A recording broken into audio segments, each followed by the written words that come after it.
markup harga pengadaan, sehingga terjadi kerugian yang tidak mendukung operasional pelaksanaan MBG. Di antaranya, satu, pengadaan motor listrik sebanyak 21.801 unit dengan total pengadaan sebesar sekitar 1 triliun rupiah. Saya mendatangi kawasan industri di Sentul, Bogor, Jawa Barat untuk melihat lebih dekat motor-motor yang diproyeksikan untuk mendukung program makan bergizi gratis ini. Motor dengan merek Emo yang didominasi jenis trail ini terparkir di halaman gedung, ditutup jaring dan mayoritas bagian motor masih dibungkus plastik. Ini menandakan bahwa motor-motor yang dipatok dengan harga 42 juta per unit ini adalah masih baru. Pada Rabu pagi, beberapa unit motor tampak dipindahkan ke area di luar gedung. Akan tetapi, pihak dari pemegang merek yang bertugas di gudang penyimpanan melarang tim CNN Indonesia menggali informasi. Meski begitu, mereka mengizinkan pengambilan gambar dilakukan dari luar gedung.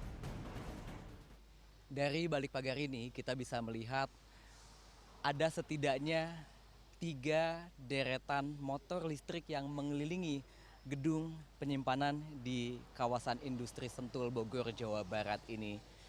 Kalau sekilas melihat, jumlahnya ini pasti bukan hanya ratusan tetapi hingga ribuan unit.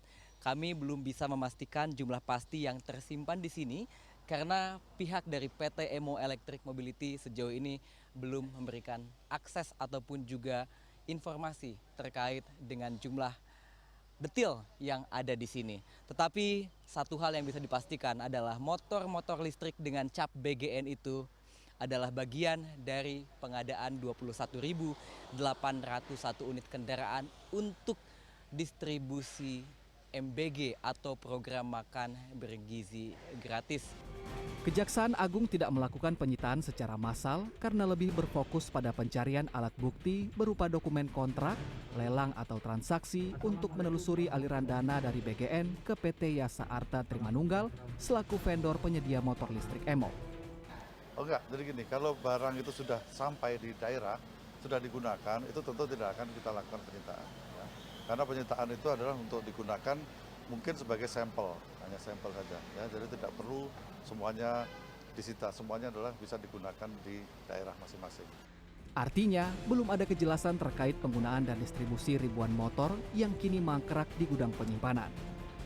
Dugaan korupsi di balik program ambisius Presiden Prabowo Subianto yang sejauh ini menjerat mantan Kepala Badan Gizi Nasional Dadan Hindayana beserta 2 wakilnya, Lodewijk Pusung dan Sony Sanjaya ini tak hanya terkait pengadaan motor.